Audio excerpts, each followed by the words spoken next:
wa Tanzania Physiotherapy Initiative, na leo nasimama hapa kama fizioterapia, mkufunzi, mbobezi, lakini pia mhamasishaji kwa vijana.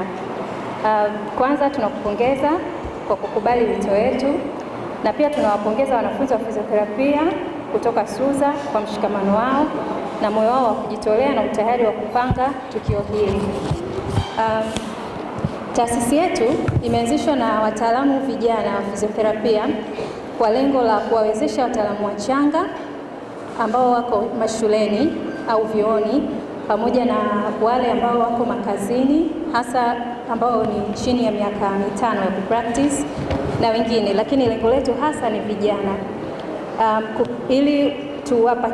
Lengo letu hasa ni kuwapatia mafunzo endelevu ili waweze kuwa wabunifu na kubadili mtazamo, waweze kuona fursa katika fani hii ya fizioterapia. Kwa hiyo kazi yetu kubwa ni kuhamasisha vijana kuona taaluma yao sio kama ajira tu, bali ni jukwaa la kutatua changamoto mbalimbali za kiafya.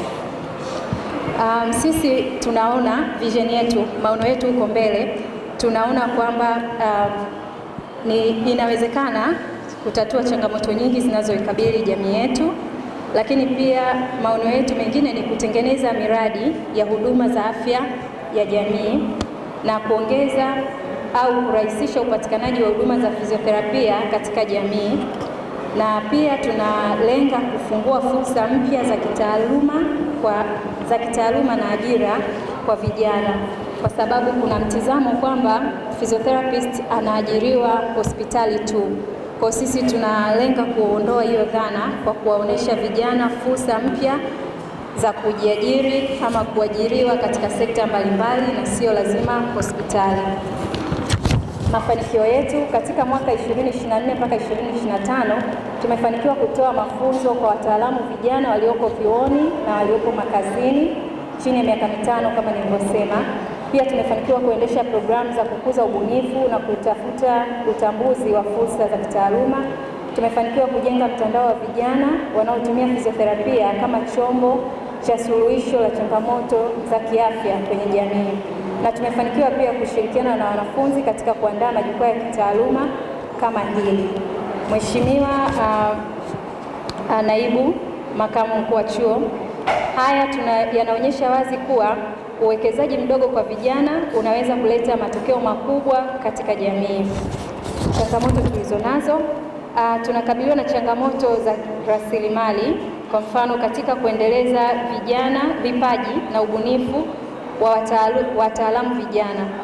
Pia tunakabiliwa na changamoto katika eneo la utafiti. Tafiti nyingi zilizopo ni za nje ya nchi ambazo haziwezi kuendana na mazingira yetu. Kwa hiyo tunatamani tuweze kufanya tafiti nyingi zaidi ili ziendane na mazingira tulionayo. Pia tunatamani sana kuendesha mafunzo endelevu kwa vijana. Na mwisho kabisa tunatamani kufanya miradi ya outreach na utengamao katika jamii, hasa kwa wazee. Hivyo basi, ombi letu, tunakuomba utusaidie katika mradi wetu ambao unalenga kuhamasisha shughuli za mwili kwa wazee hapa Zanzibar, kwa Kiingereza Elderly Physical Activity and Non-Communicable Disease Prevention Awareness Camp, ambao tunatarajia kuufanya mwezi Mei. Katika bajeti yetu tuna bajeti ya shilingi milioni 50 na tayari tumepata ahadi kutoka kwa wahisani ndani ya Zanzibar na Tanzania bara. Hii ni ishara ya imani walionayo katika mradi huu. Ndugu mgeni rasmi, bado kuna pengo la shilingi milioni 20 ili kufanikisha utekelezaji kamili na kufikia wazee wengi zaidi kwa ubora na utaalamu wa hali ya juu. Kwa heshima kubwa tunaomba wizara iweze kutusaidia kuziba pengo hili, na mchango wa wizara utakuwa kichocheo cha mafanikio ya mradi huu na mfano wa ushirikiano kati ya elimu ya amali na huduma za jamii. Faida za moja kwa moja za mradi huu ni pamoja na tutapata takwimu za kuaminika Kwa kuendesha mradi huu tunapata takwimu halisi za uwezo wa mwili na mahitaji ya wazee zitakazosaidia upangaji bora wa huduma na sera. Pia mradi huu utatusaidia kuboresha ubora wa maisha hasa kwa wazee, ambapo watapata mafunzo na mazoezi yatakayoongeza uwezo wao wa kujitegemea na kupunguza hatari ya ulemavu.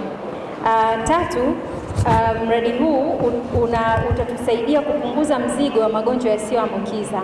Kama unavyofahamu kwamba kutokana na mabadiliko ya teknolojia, watu wengi wanashindwa kuwa active, wanashindwa kuwa physical active, na hii ina athari kubwa zaidi kwa wazee. Kwa hiyo tunategemea kwamba mradi huu utapunguza mzigo wa magonjwa yasiyoambukiza kwa wazee kwa sababu watapata elimu. Pia tunalenga kuondoa dhana potofu. Mradi huu utapunguza dhana potofu na kuongeza uelewa wa fizioterapia katika jamii. Kama ulivyomsikia Rais amesema walifanya utafiti na kati ya watu 1500 ni watu 300 tu ambao ni sawa na 23.6 ndio wanauelewa wa fizioterapia. Na kama unavyofahamu, mtu akiwa hana uelewa sio rahisi kutafuta sio rahisi kutafuta suluhisho linalohusiana na fizioterapia. Kwa hiyo tunatarajia mradi huu utaweza kuongeza uelewa wao, lakini kuondoa dhana potofu katika jamii na hivyo kuboresha afya kwa jamii. Na tano, tunalenga mradi huu utafungua fursa za kitaaluma hapa Zanzibar, ambapo kutokana na ubunifu, ajira au wataalamu wa fizioterapia watajulikana, lakini pia watakubalika zaidi ndani ya jamii. Mwisho kabisa, mradi huu ni uwekezaji wa kimkakati katika afya ya wazee, nguvu ya taaluma za amali na katika suluhisho za gharama nafuu zenye matokeo makubwa. Hivyo ni uwekezaji unaogusa moja kwa moja maisha ya wananchi. Tupo tayari kuwasilisha mpango kazi wa kina, mfumo wa uwajibikaji wa fedha na ripoti ya matokeo endapo tutapewa nafasi. Tunathamini sana muda wako na tunaamini ushirikiano wako utawezesha mafanikio ya mpango huu muhimu. Asante sana. Nashukuru.